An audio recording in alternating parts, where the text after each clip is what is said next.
Mahkamah Konstitusi akan membacakan putusan sidang sengketa hasil Pilpres 2024 atas gugatan yang diajukan kubu Anies Baswedan Muhaimin Iskandar dan Ganjar Pranowo Mahfud MD. Sebelumnya, lewat sidang sengketa Pilpres, tudingan kecurangan dan pelanggaran pemilu yang terstruktur, sistematis dan masif dituduhkan pasangan Capres-Cawapres Anies Muhaimin dan Ganjar Mahfud. Termasuk soal dugaan mobilisasi bantuan sosial jelang Pilpres guna mempengaruhi preferensi pemilih. Kalau kami boleh mengambil contoh yang mulia, misalnya sekarang ini.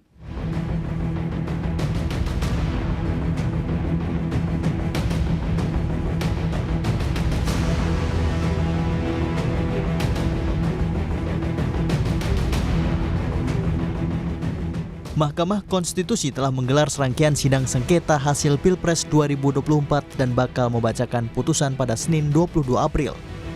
MK menjamin informasi dalam rapat permusyawaratan hakim yang mengadili gugatan ini tidak akan bocor. RPH itu, karena kita nggak bisa ngakses ya, RPH itu kan tertutup. Jadi saya nanti taunya sama seperti teman-teman, hasil RPH itu ketika nanti diucapkan itu, kita juga baru tahu. Apakah musyawarah mufakat, apakah seperti apa, nanti kita tahu itu di putusan di bagian akhir itu kan. Nggak tahu, nggak ada yang tahu kecuali hakim konstitusi dan petugas-petugas kita yang bersumpah.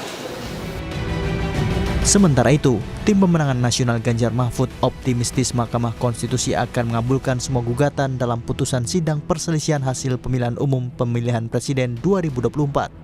Deputi Hukum TPN Ganjar Mahfud, Todung Mulya Lubis yakin MK akan membuat putusan yang progresif. Dalam sidang sengketa hasil Pilpres, kubu Ganjar Mahfud meminta MK untuk mendiskualifikasi Prabowo Gibran. Mereka juga meminta MK memerintahkan KPU menggelar pemungutan suara ulang di seluruh Indonesia. MK itu tidak hidup dalam satu ruangan hampa. Walaupun mereka diisolasi, mereka pasti akan mendengar ada suara-suara yang concern tentang demokrasi, tentang supremasi hukum, tentang kebenaran konstitusional, dan tentu tidak semuanya akan dipertimbangkan. Tapi saya yakin kebijaksanaan dan kearifan dan kenegarawanan hakim-hakim MK itu akan mempertimbangkan itu semua. Jadi saya tetap optimis, tetap membuka hati saya, ya, dan saya akan datang ke MK dengan kepala yang tegak dan berharap kita akan punya putusan yang progresif pada tanggal 22.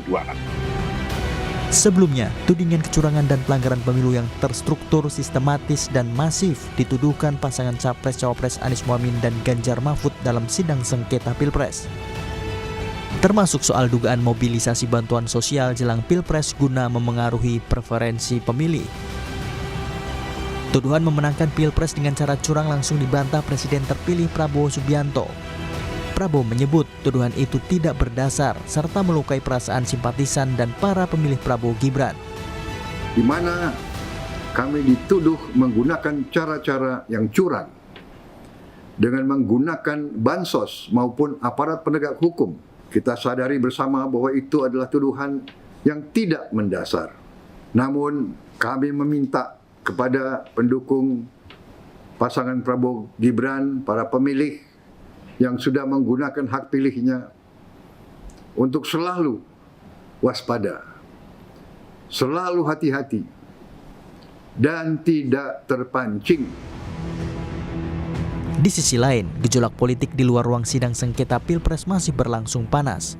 Ketua Umum Partai Kebangkitan Bangsa Muhaimin Iskandar mengaku hingga saat ini belum ada komunikasi untuk bergabung dengan koalisi besar Prabowo. Meski sempat mengunggah foto dengan Ketua Harian DPP Gerindra sekaligus Wakil Ketua DPR Sufmi Dasko di media sosial miliknya, Caimin menyebut foto itu hanya sebatas silaturahmi sesama pimpinan DPR RI. Satu kantor dengan Pak Dasko, tapi sudah berbulan-bulan saya nggak pernah ketemu. Dan ya sejak Pilpres pendaftaran sampai kemarin itu baru pertama kali ketemu. Tidak ada makna yang lain ya, karena Pak Dasko juga nggak pernah ngajak ngomong apa-apa sih. Sebelum membacakan putusan, Hakim MK menggelar rapat permusyawaratan hakim secara maraton sejak 16 April lalu. MK menjamin tidak akan deadlock alias jalan buntu dalam pengambilan putusan sengketa Pilpres 2024. Tim Liputan Kompas TV.